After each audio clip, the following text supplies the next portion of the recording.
Welcome to the MedEvidence podcast. This episode is a rebroadcast from a live MedEvidence presentation. Well, good afternoon. This is a very healthy crowd and probably the biggest crowd that I've spoken to ever. So I do appreciate you being here. And this is my colleague Janet. She and I work together at the Research Center. And we're just going to have a little chat today about some of the new therapies that are available for obesity and weight loss. That clearly is the hot topic today. I'm sure everybody has heard of semaglutide, Wegovy, Mounjaro. So we're going to give you guys a little bit of information about it, talk about diabetes, talk about the relationship between obesity, diabetes, and some of the new treatments that we have available. All right, so first question. Janet, you want to take this one? Sure. Just a little food for thought for you guys. We don't really want an answer, but we just want to get you guys your creative juices rolling. So what's the best piece of advice you've ever been given pertaining to your weight? So just mull over that as we move along.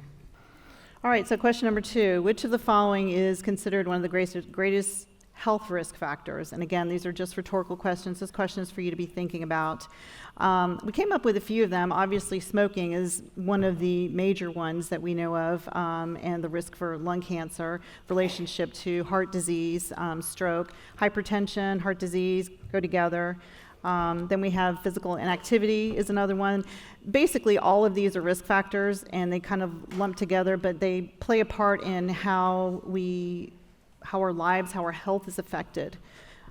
And then we have the big one, obesity, that we'll be talking about today. And then finally, happy birthday. That's really the best way to say it.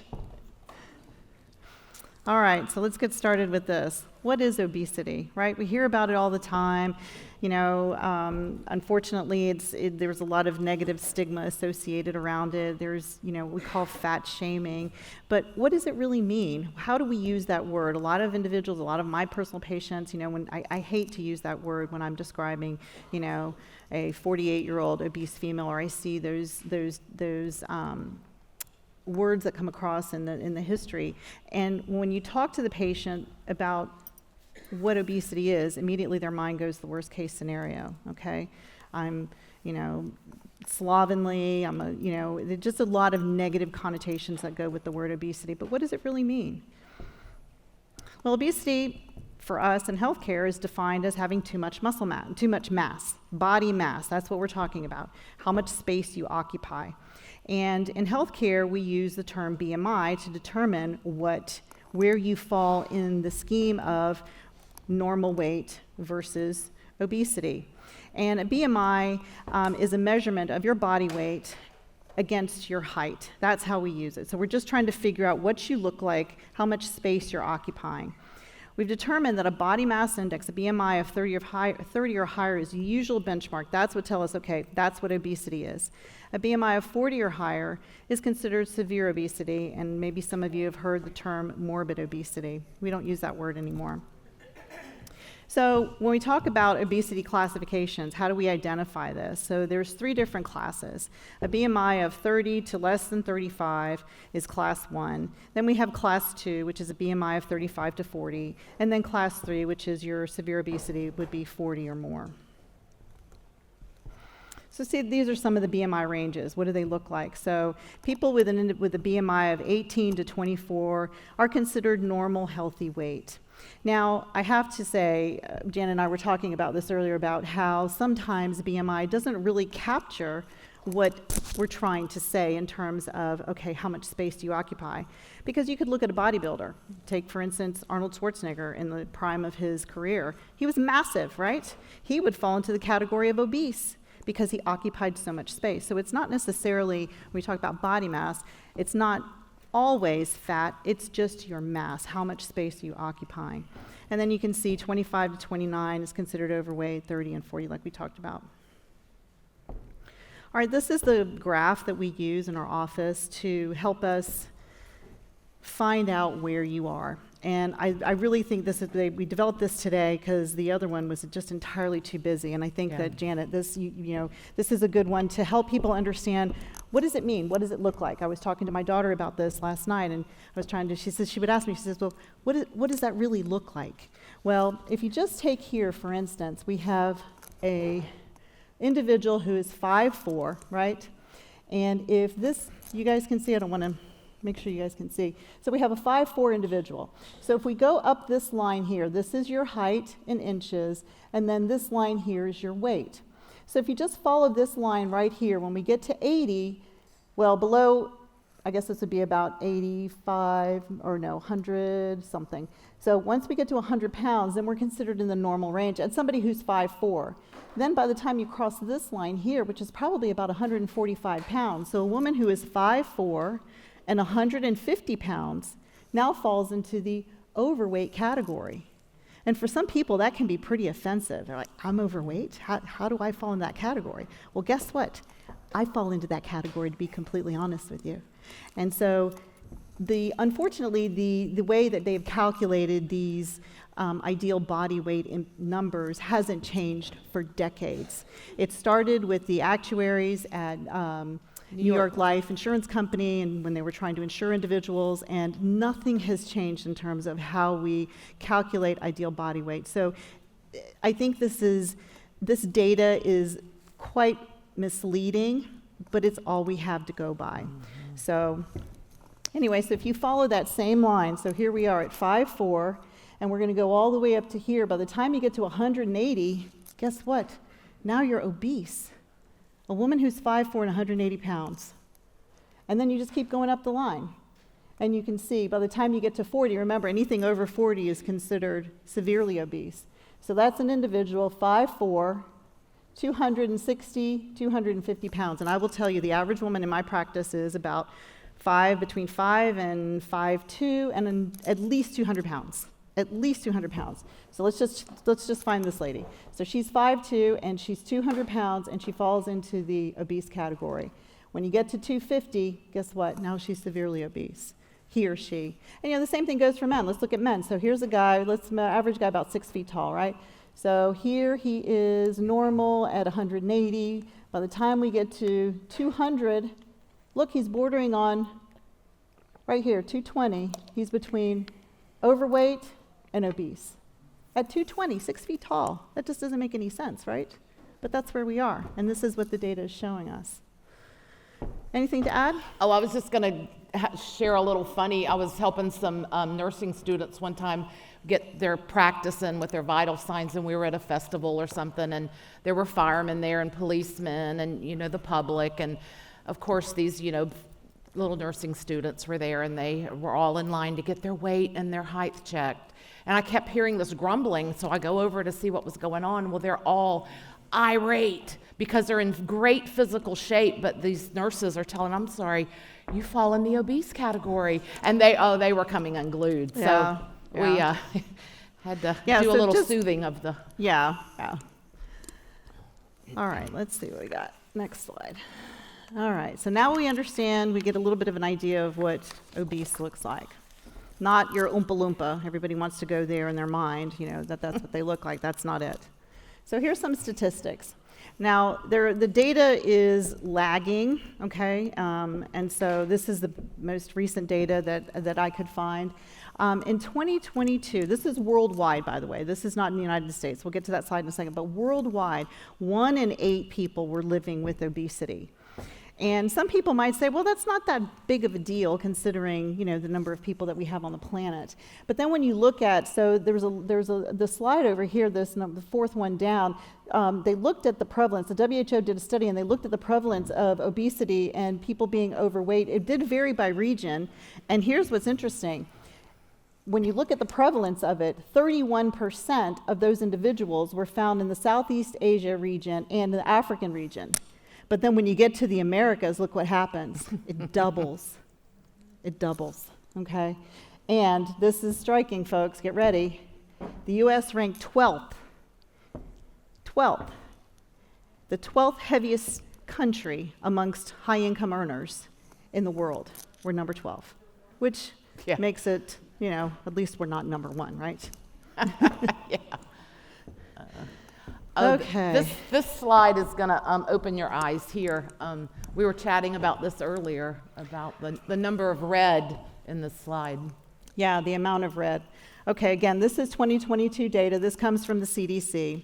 And you can see the primary color is red and orange, right? There are a couple of maroon colored and a yellow or two, and then there's one green. DC apparently in 22 was the state with the smallest number of obesity, I think at 27%. West Virginia, unfortunately, wins the category at 47.9% of their population is obese.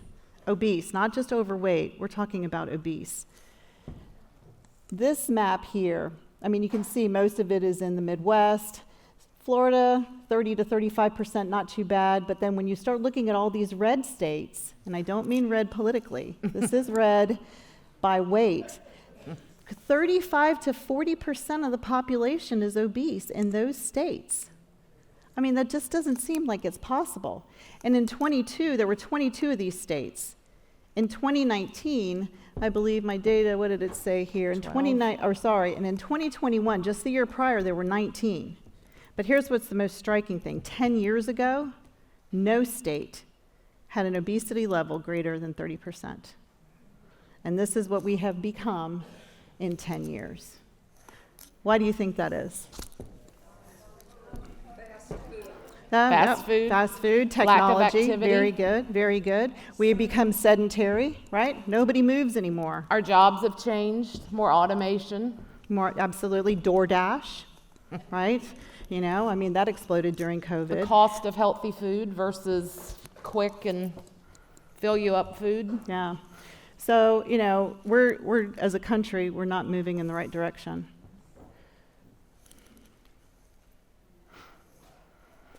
All right, so again, the beginning of the slide, it says 22 states, 35% or more, up from 19 in 2021. 10 years ago, there were none. West Virginia wins, there was 40%, and Washington at 25. This line right here, this bothered me a lot, because when you look at this in 2022, this is what the State of Obesity report came from, and this was actually, I pulled this out of a Forbes article. 49.9% of black adults are obese in our country. 50%. 1 out of every 2 of you. How did we get here? More importantly, how are we going to correct this, right? Now, your Hispanics are very close behind at 45.6%. White adults, 41%. And interestingly, Asians are only 16%. Go figure.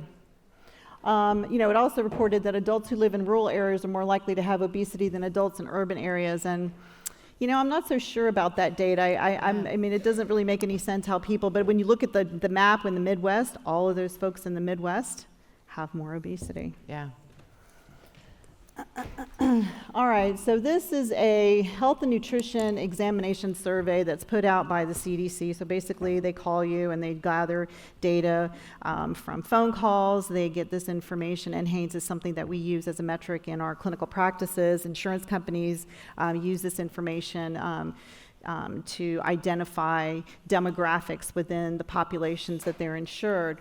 Now, this is from 2017 to 2018. This was the latest. We couldn't find anything more current. There was one slide that went to 2020 and looked at compared the rates, but the rates were insignificant in comparison, so I thought that we'll just keep it with this slide.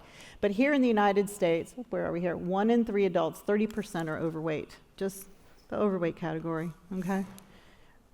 But 2 out of 5 are obese. I mean, we have to talk about this. It's a health crisis in our country right now. Absolutely. And if we don't address it, if we don't recognize that we have a problem and put our head in the sand, we're not going to make any changes. We're not going to do anything differently, right? And it needs to come from both sides. It needs to come from the medical side, and you guys need to embrace this as well, and so we can work together. And that's what we'd like to see come from this, is working together to solve the problem. Yeah, this next section is a little bit troubling to me because, I'm sad that we don't have more current data because I think the data is actually worse. But 2017 to 2018, 1 in 6 children or adolescents, 20 to 19, 16% were overweight. Okay, I can live with that. But the next one, almost 20% of kids 2 to 19 are obese. How? How is that possible? Cell phones, that's right. Inactivity. Kids want to sit in front of a screen and they want to play video games all day long. Nobody goes outside anymore. They don't ride their bikes. They got a scooter. And then 1 in 16, 6% have severe obesity. So when you kind of add these numbers up, what have we got here? 19, 36, plus 6, 42% of kids, adolescents, are overweight or obese. What's going to happen as these kids get older? I mean, this data is what are we, 24, 6 years old.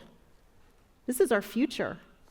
I mean, if we have problems as adults, and our kids are starting here, and most of us in the room grew up, I think most of you look like you're probably boomers or maybe Gen X's, but we all grew up before the cell phones, before video games. We were outside, when you got home or the crack of dawn, and you didn't come home until the lights came on outside, right? That's how it was. We were always outside. Yeah. And kids just don't do that. And what did we eat? Peanut butter and jelly. We didn't DoorDash. It wasn't McDonald's was a treat. Remember those days when we would go to McDonald's and that was, I could get to go to McDonald's. Yep, and we every get to Friday. Have, that's right, yeah. Now it's a staple. They bring it to school. It's crazy. These are just some other interesting facts that I thought were, just to bring up, obesity rate during the COVID pandemic, it increased by 3% between March of 20 and 22. This comes from where was this? This was an article, the USDA did a study. And I found that very interesting because personally, in my experience, in my own practice, more people actually lost weight during the pandemic because their lives and their lifestyles changed so drastically. Okay, there was no restaurants. Everybody had to cook at home. A good percentage of individuals were working from home, so they didn't have the commute. So they actually had more time to exercise. Mm-hmm. I had a couple, and they're both very overweight. We're talking 300 to 500 pounds, both of them, and they worked remotely. He had a fear. He was really very afraid with the pandemic. He was afraid of getting sick. And they basically stayed home for a year and a half, and they lost an incredible amount of weight. And they did so because they didn't go out to eat. And they stayed home and they exercised. And they were able to take care of themselves. And so lifestyle plays a big part in this. How are we going to shift our lifestyles from where we are now at this rate where we've got 45% obesity in this country to something where we can have the lifestyle that we want, but not have to be so overweight. This is a very interesting. How many of you, just by raise of hands, how many of you know about the relationship between obesity and cancer risk? 1, 2, 3, 4, 5, maybe? Okay. Yeah, okay. Well, that's more than I thought, because I was shocked, actually. Mm-hmm. And the first time that this came to me was I had a young patient who developed breast cancer, and when I was talking to the breast cancer surgeon, she was the one who told me, she says, oh no, obesity is a huge risk for breast cancer in women. And I thought, well, why aren't we getting this word out? Why isn't? Because of the stigmata associated with obesity. Nobody wants to talk about this. We've got to come out from the shadows. We've got to recognize what we have, and we have to be able to work together to find a treatment for this. So when we talk about risk in terms of, what's your increased risk for developing cancer, it's 17%. And some people might not think that that's that bad. But when you add diabetes, heart disease, cholesterol, smoking, all of these things to it, and let's talk about your genetic proclivity towards this, and now we're going to add 17% to that. That'll sometimes push people over the edge. Mm-hmm. How does this happen? Why does this happen? Well, there's a lot of work going on right now looking at this to try to figure out what is the relationship. And it appears to be that these, the more fat cells that we accumulate, that we develop, they're dysfunctional cells. And they release these hormones that actually cause inflammation in the body. And that's really what's driving all of this. It's an inflammatory response. And remember, cancer cells are just normal cells that have gone rogue. They were once normal, but they've kind of fallen off the map, and they're going to do their own thing. Let's talk about the cost. You ready for this one? This blew me away. Yeah. $260 billion it costs in a year to look after folks who have obesity and all the related illnesses. And that's inpatient, outpatient, medications, all the ways we have to manage these things. Now with the introduction of these new weight loss drugs that we have available to us, this number is going to go right out of the door. It's going to be crazy. Next year, when they start gathering the data, it's going to be crazy because the weight loss industry right now is going to be a multi-billion-dollar industry within the next year easily. Yes. So Janet, where do we start? What do we do? Well, it's like the slide says, it's very complex, but we have to find a way to work together to come up with ideas that work for yourself. You've got to really soul search and think about just the fact of moving more. You know, like everybody's driving around, you just kind of sit back and watch at Publix, and everybody's just circling, trying to get that front parking space, and it's like, just park and walk. And if you're not physically able, I get that, but you know, maybe park in the third spot and walk, and then next week park in the fifth spot. You know, just try to make it a new little game within, you know, your shopping habits, to just so you walk a little more. Make a couple extra trips around the store while you're there holding on to the cart. You've got a little bit of safety, it's air conditioned, you know, that kind of thing. Just try to come up with, search deep inside and see what you can actually do to make some changes, because there are a lot of things we can do, and we got to figure out how to motivate ourselves to go through with them. Yeah, and again, it goes back to, you know, the final line that I had there on the slide is, you know, stopping the blame. You know, we're not blaming anybody. We have to stop blaming ourselves, and we as clinicians and healthcare providers, we need to stop thinking at it as a something that we're blaming you for. It's not that at all. This is a chemical issue that's taking place in your brain. We have evolved to adapt to our environment, to adapt to our new lifestyle. You know, we don't, you know, mom's home, dad's working, we have, you know, breakfast, lunch, and dinner, and that's all we have. You know, now it's both parents working, you've got kids who are involved in everything and anything, and you're eating at the ball field, and you're eating at the pool, and you're eating in the car, getting here and there, and then we get home and everybody's hungry, so it's at 9 o'clock, we're having something else to eat, and oh, by the way, I'd like to have a bowl of cereal watching the news at 10 o'clock, right? And so, you know what, that's how it happens. So, you know, we adapt to our lifestyle, but it doesn't appear that our adaptation is working, does it? Because we're just getting bigger and bigger, and it's not just us as adults. Look at what we're doing, what we're modeling for our children, because it's the same thing there. Yeah. All right, so how do we start, right? You see the hearts, right?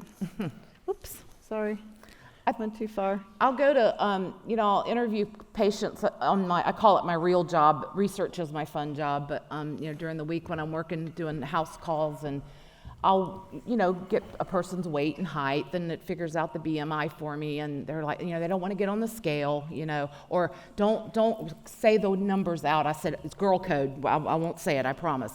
And, but then they'll say, well, my doctor told me I was obese. And I said, you're not obese.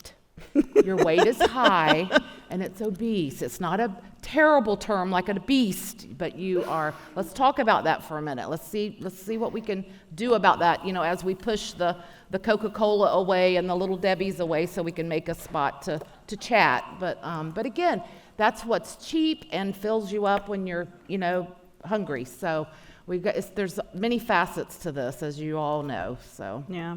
But, you know, acceptance, I think, is the first thing. That's where we have to start. It's like with, you know, alcoholism. You know, obesity is a disease state these days, okay? Yeah.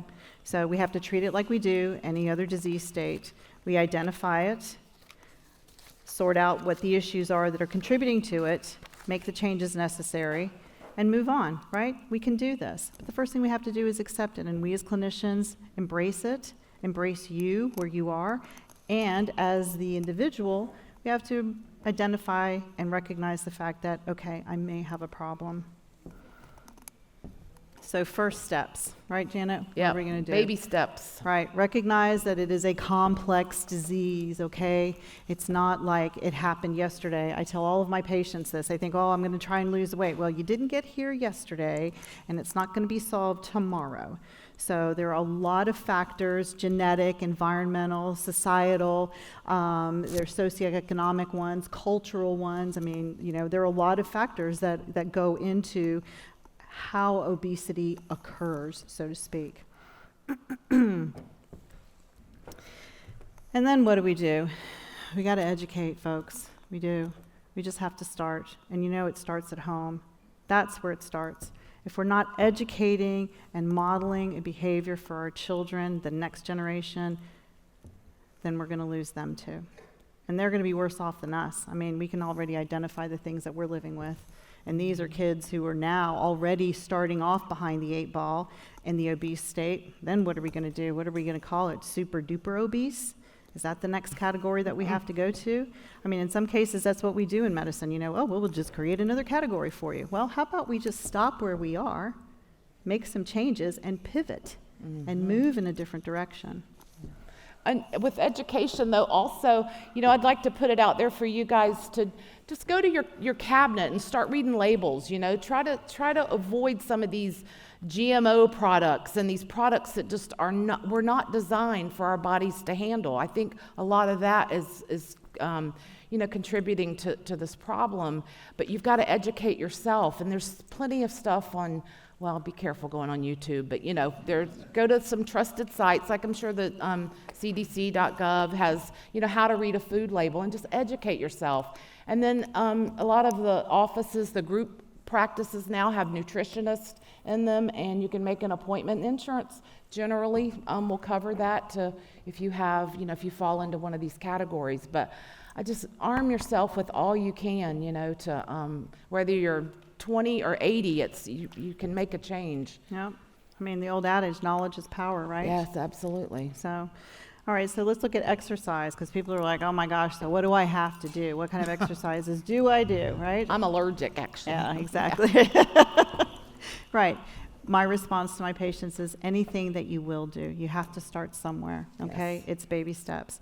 Walk. People tell me, I hear it all the time. Oh, I don't have time to go to the exercise. I don't have time to go to the gym. I don't have time to do this. We all have 24 hours in a day. Nobody gets any more or any less.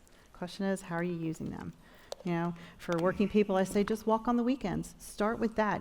Get into a rhythm. That's where it has to start.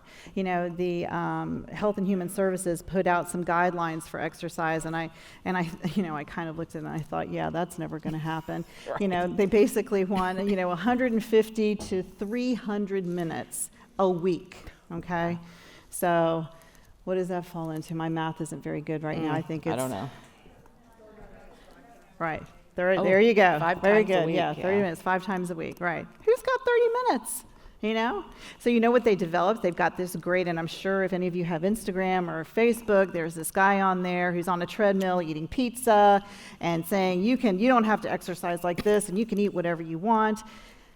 There is a method of exercise that does burn calories very, very effectively called HIIT, which is high intensity interval training, where individuals, and there's actually a book out on this, and I've recommended it to several of my patients because it is a great place to start if you're going to do it. You just you do a high intensity type of exercise for 30 seconds. I mean, when they did the studies, that's what they looked at. They looked at just 30-second intervals where you just go as hard and fast as you can for 30 seconds and then you rest. And you do that in intervals. So you may do 30 seconds and then you walk for a minute and then you power walk for 30 more seconds and then you walk normally for a minute. And that kind of exercise has incredible results and it doesn't cost you anything. Except time. That's it. Yes, that's it. Trusted resources, like Janet was saying, you've got to get to a place that's, reputable. Go to your physician. If you don't have a physician or a physician that you trust, everybody has, I don't have my cell phone up here, but everybody has a cell phone, right? Most everybody does. Okay, we have access to the internet. If not, the library has free internet. So there are places that you can go to get trusted information, places, things like this that we put out, these community resource opportunities. These are the kinds of places where you want to get your information. I insulted my daughter last night when I was rehearsing this talk to her, and I said, yeah, you can't go to Facebook or TikTok, certainly not TikTok. And she just thought, oh my God, you don't know what you're talking about, Mother. All right, so let's talk about this. This will blow you away, and I'm sure most of you in this room, I can tell by the lovely silver hair that you all can identify with these. Portions matter, right? We talked about that earlier. All right, so here we go. So serving sizes 20 years ago, just for a cup of coffee. 20 years ago, average cup of coffee was 8 ounces of coffee with milk, and it cost you about 45 calories. Well, today, we have to have the grande cafe macchiato with a double shot of espresso and a little bit of syrup of some sort, 16 ounces, and 350 calories for 1 cup of coffee. That's crazy. Movie popcorn, it's popcorn. I'm sorry, that's not good for you. It's certainly not movie popcorn. It tastes delicious, but it's not good for you. And we can look at soda. So soda, remember when Coca-Cola used to come out in an 8-ounce bottle? Just 8 ounces. Well, now we got to supersize everything, right? We got to have 40 ounces. 40. That's crazy. But look at how many. It cost you 450 calories if you did the math and doubled a 20-ounce bottle of Coke. Cheeseburger, even a cheeseburger 20 years ago, that baffles me how it was 330 calories 20 years ago, and now it's almost 600 calories for a cheeseburger. Well, what are we putting in it? No idea. So I saw this in an article. I can't remember where I found this, but they did a sort of an ad hoc study just looking to compare, America to Europe. What are the portion size? What do things look like, that are different? And they chose the cities that they were looking at were Paris and Philadelphia. And the average Paris portion size was 1/4 smaller than the U.S. size portion. A quarter. Just look at those numbers up there. Chinese food, 72% more food we eat in one single serving of Chinese food here in America versus what they eat in Paris. I love the last one, yogurt, because everybody thinks that's a healthy food, right? It is. Right. But do we have to have almost 100% more than people in Europe? Does everything have to be a larger serving for us to be satisfied? These are the kinds of things, obesity, like I said, it doesn't happen overnight. It's all these little incremental changes that are taking place that put us where we are today. All right, motivation. Janet, you want to take this one? Yeah, so, it's so easy to just go and say, look, here's my problem. I'm laying it out here for you, and you need to fix it. So, I'm already taking 10 pills. What's one more? You've got a pill for this. So, and then also that whole obese thing, getting your feelings hurt whenever, you do have that talk, because sometimes, you're just not ready to hear it. So, this motivating folks to make a change, it's a touchy situation, and some people don't have that charisma that we would all like for them to have whenever we're having this talk. So it takes a lot of open-mindedness when you do have this talk with your provider to get some help. But please, I don't want you to feel like you should be able to.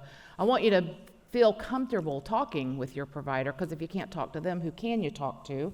So just say, hey, I'm really serious about this, and I want to chat about it, and help me to help myself here. So, and I think people are more open-minded because they see the problems that it's causing. Obesity is just causing so many problems that we've already, talked about, and getting it under control helps in your mental health. It helps your physical health, and skinny doctors. Don't trust them. I'm kidding. No, I have found that, in my own private practice that, sometimes it's difficult to have that conversation, with someone when we look so vastly different, right? But, all of us have our own struggles. Okay, we've all been there. If any woman in this room has been pregnant, you know what happens when you get pregnant and how the change happens to your body, and then trying to undo those changes. But understanding that, you know, if you're going to a trusted individual, you know, they've likely not been exactly where you are, but they've walked the same path. Okay? And so sometimes it does mean that we have to have these uncomfortable conversations, and we have to come out of the shadows, and we have to just have these frank conversations about, okay, how are we going to address this? You know, and it's sometimes you have to discuss it ad nauseum with, you know, and like with patients who have, who smoke, it's always every visit, oh my God, are you going to talk to me about my smoking? Oh my God, are you going to talk to me about my weight? Don't bring up my weight, I know, I gained a few pounds. And don't talk about my alcohol yes, either. Leave that alone. Yeah, that's right. Yeah, but you know, understanding that we've all been there in some degree or another. Okay, and so it's important to be able to have faith in the people that you're talking to. But intentionality is probably the most important thing. You have to step up and you have to say, okay, I have a problem. How are we going to get there? But it doesn't happen with just taking a pill. And I know this whole new era that we're in with I just take a shot and I've lost this weight. What happens when you stop? Stars are doing it. Why can't we do it? Yeah, well, exactly. Yeah. Well, it doesn't work that way, unfortunately. And, you know, the unfortunate side of it is when you stop taking these medications, the weight comes back, and it often comes back plus 10 to 15% before you started.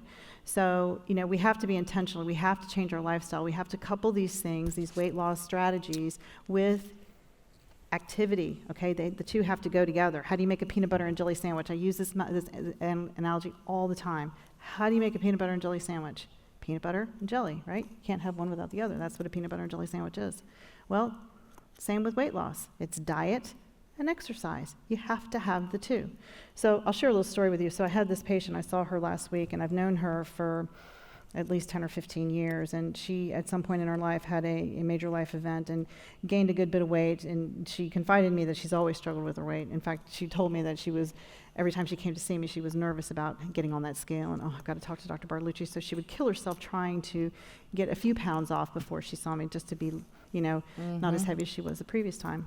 Well, when I walked into the exam room and I saw her, and I was like, oh my gosh, and she says, I know, and I'm like, where's the rest of you? And she had lost a considerable amount of weight, and using one of the products that are available, she was on semaglutide, and was delighted where she was. And she said, this is the only thing that has worked.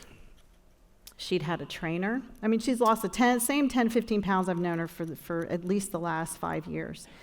In March of last year, she was at 208. When I saw her in the office, she was 156.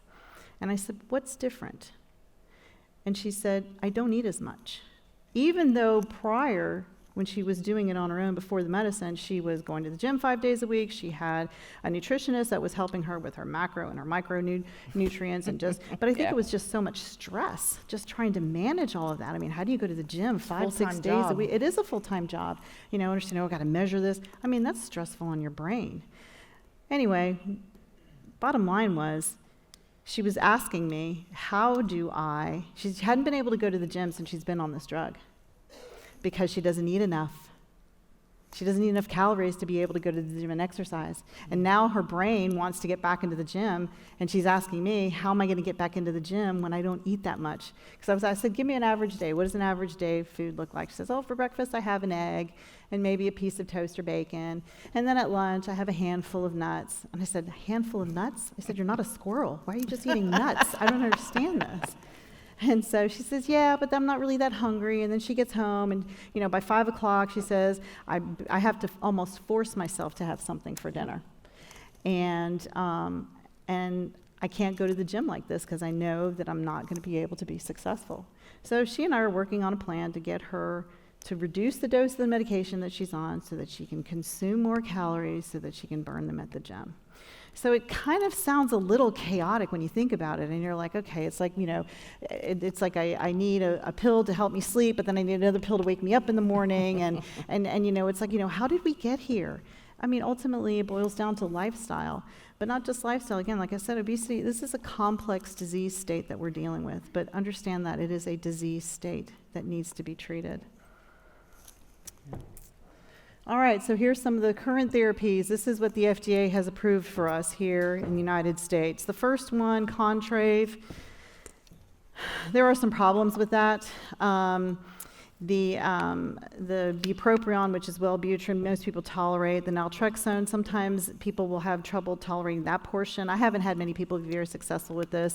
You have to be really very careful with this particular compound, because if people are taking opiates for whatever reason, that will put them into a withdrawal.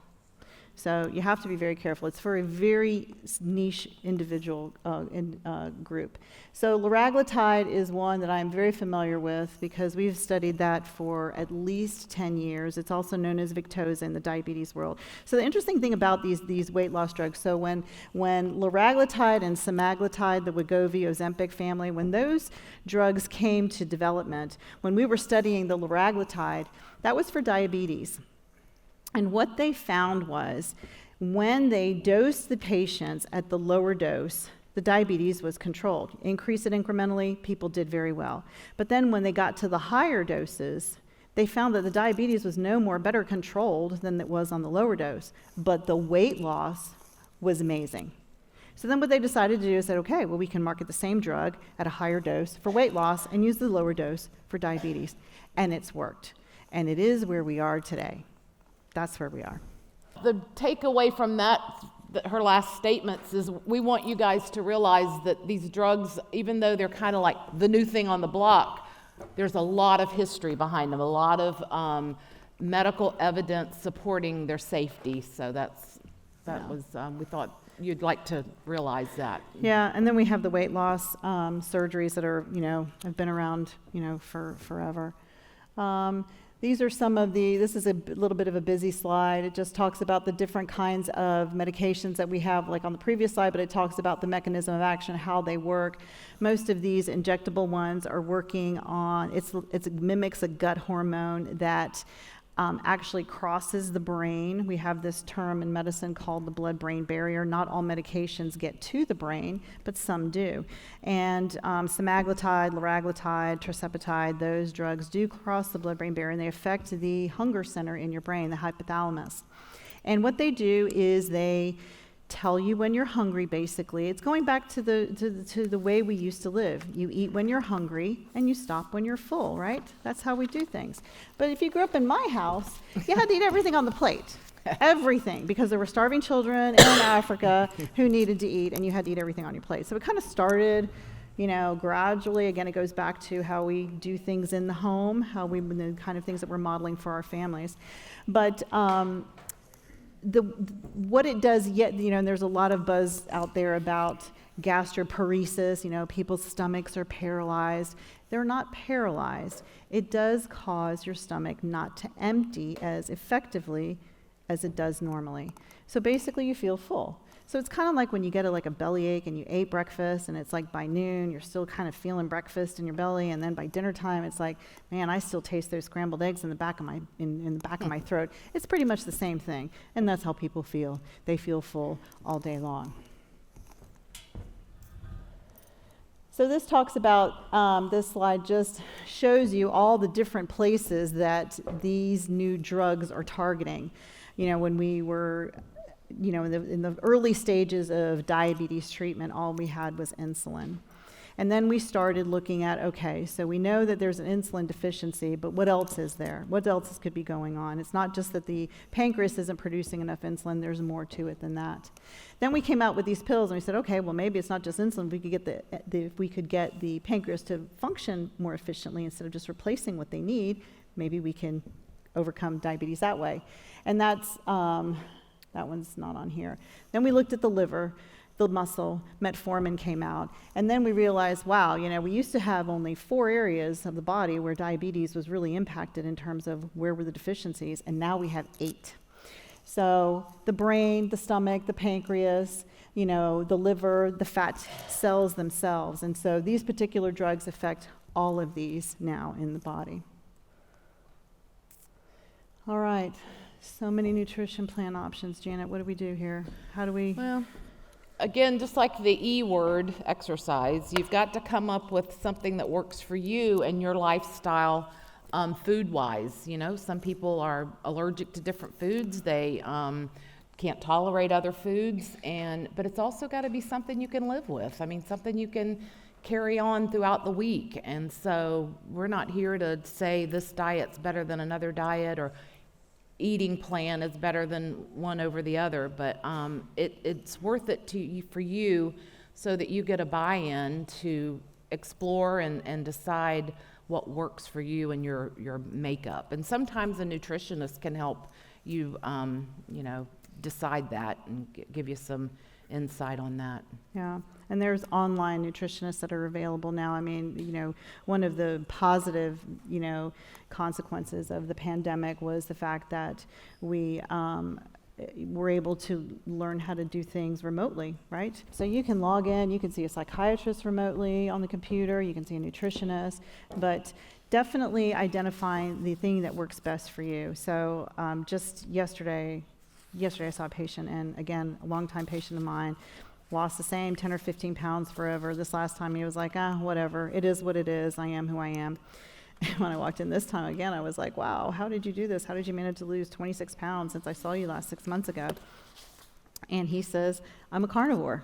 And I'm like, okay, can you explain that to me? Because I don't understand what that means. Basically, he just eats meat of all kinds and very little vegetables. He says, I'm a very picky eater, so that's what he does, and he's lost 26 pounds. I told him, I looked at him, I said, yeah, your labs are going to look awful. I can't wait to see them. And he says, nope, they're not. And sure enough, his labs were beautiful. I couldn't believe it. So everybody is different, and everybody responds differently. And so you just have to find what works for you. The Mediterranean diet, vegetarian, you can be vegan, there's a paleo diet, Whole30, Weight Watchers. I was a huge advocate for Weight Watchers for a really, really long time, and I'll tell you why. Because they broke it down to something that worked for people. Very, very simple. You counted points. But then when people started cheating, then it was like, well, that's not working anymore. You have to be honest with yourself. Either you're going to do what you're asked to do or you're not. That's just it. But what I loved about Weight Watchers, and Janet, I don't know if you've ever done Weight Watchers, but it teaches you how to eat. So you get a fixed amount of points that you can have with every meal. And you can take that anywhere you go.